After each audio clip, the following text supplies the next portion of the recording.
Okay, first videos are always hard. I dropped the phone and it turned off and stopped recording. So let's pick up back where we left off. Here, torque bit, and let's get the handle off the shower. Got it all off. Here, just a little screw hex. In this case, it was 7/32 hex stripped out, and I had to get a T15, and it came out really well. I sometimes have to use some penetrating oil. I use what's called PB Buster, and that really just helps unseize everything that's locked. Your mom got mad at me for doing that though, because it stunk up the house for quite some time. So I'm not gonna do that again. But now the next step. What's holding on your handle to the stem of the cartridge, which we're replacing, is just a Phillips head screw, usually located right in the middle. So we just need to unscrew that. But one of the other things I like to do is either put a towel down or something to catch anything that falls, because if you lose a screw, it's hard to replace. So here, let's just remove this. So here's the screw, and this is the cap that sits on top of the stem itself, or two pieces. These are the stopping gauges. This is what allows your handle to stop at a particular position. You adjust this, which will allow the handle to only go so far. So if you want to keep the water from getting too hot, you just change this stop gauge. Here, to keep the handle, to keep the hot water from getting too hot, you move it to the right. Sometimes the hot water, you need it to get hotter, so you need the handle to move further over, so you'll move it to the left. In this case, what I ended up doing, or what I ended up checking on, was it was perfectly level, perfectly straight. When it's perfectly straight to the stops, that means there is no adjustment. This is what I thought the problem was originally when we were having hot water problems. This wasn't it, so the only thing left is the valve body, replacing the cartridge of the valve body. After that, you take out this key stop, it's called, which will pop right out, and you have the valve body or the cartridge available to inspect and release. Before we do that, we gotta take the cover plate off.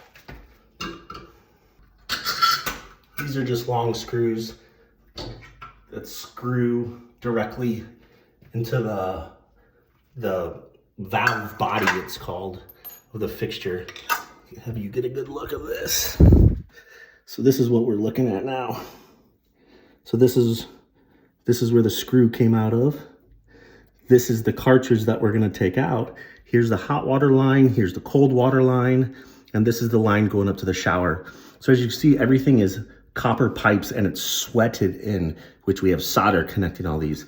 All the newer stuff, all the things that I'm working on now actually has PEX. So it makes it a little easier to work with. But what we're doing now is we just need to take this out. Well, came out super easy. Make sure you don't lose this, because this is what holds the cartridge into the valve body. And now we just got to use some force and see if we can get this cartridge out.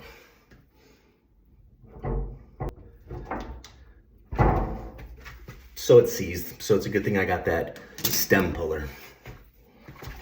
Unboxing of the stem puller. So it's pretty simple. You just screw this on to your stem body, lock it tight, and then use this to actually pull. So let's do that. Let's get out of the way.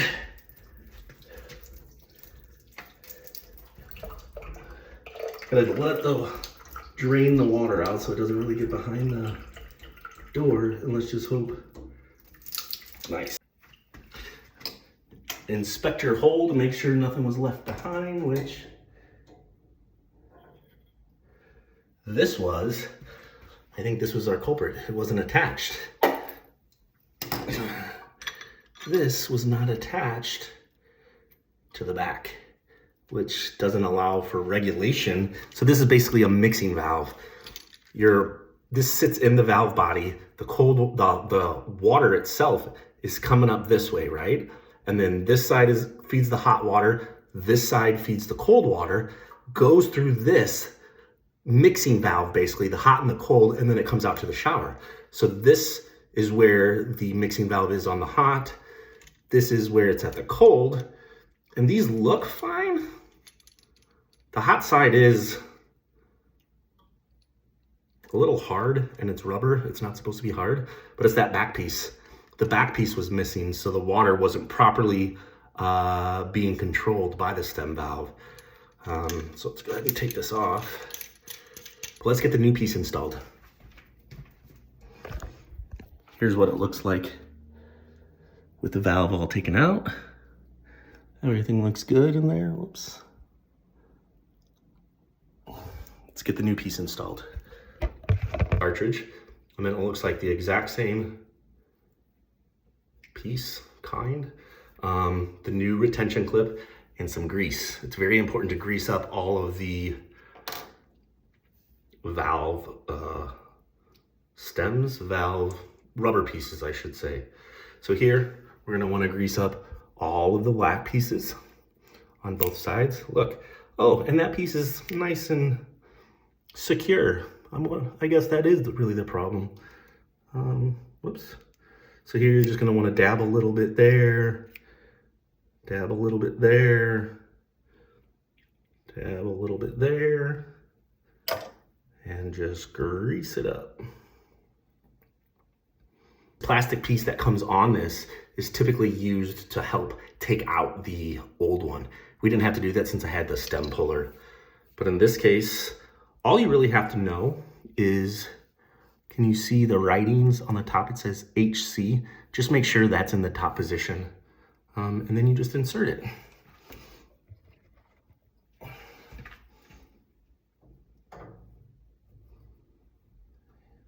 let's not do that yet.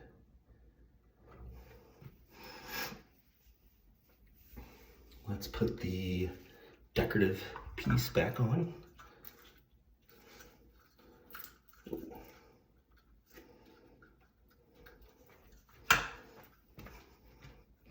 Sometimes this gets tricky. Decorative piece.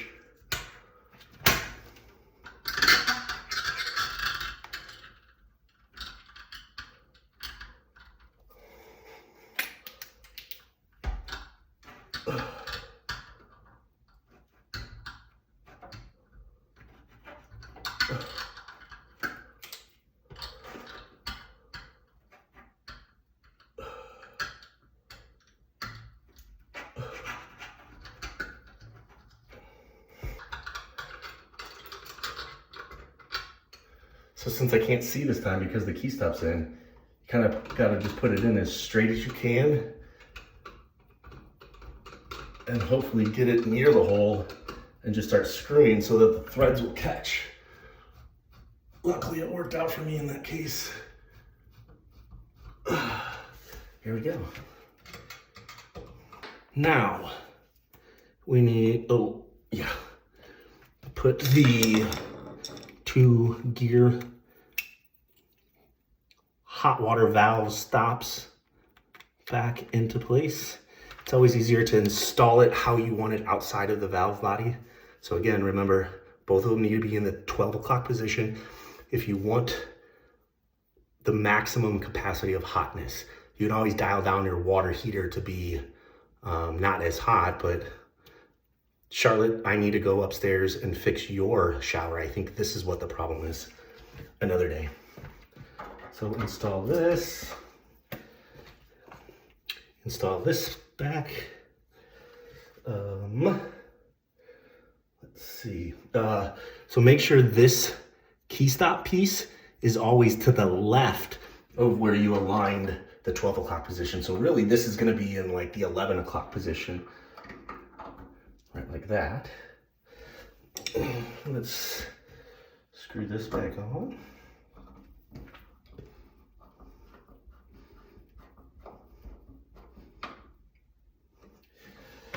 And then we just got to put the handle back on. We'll just put this back on and reassemble.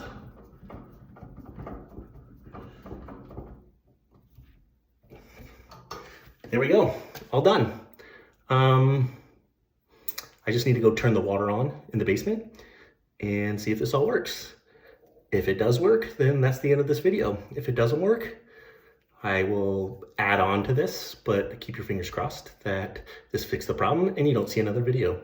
This has been how to replace the shower cartridge in the valve body of your shower. And the reason we replaced this is because we weren't getting appropriate hot water, even though we turned the stem, or I'm sorry, the handle to hot. And we knew it wasn't the water heater because all of our other sinks and faucets were getting plenty of hot water. So the only other things it could be is it's not getting the hot water, so there's a leak somewhere, which we already checked for. There was no hot water leak anywhere, or the valve cartridge. I got that valve cartridge at Home Depot. You just need to know the manufacturer of your handle. Handle was Moen in this place. So there's only two options for the cartridge. And I just luckily chose the one that looked like the one that I had before, and everything seemed to work. So again, love you guys. This is for you.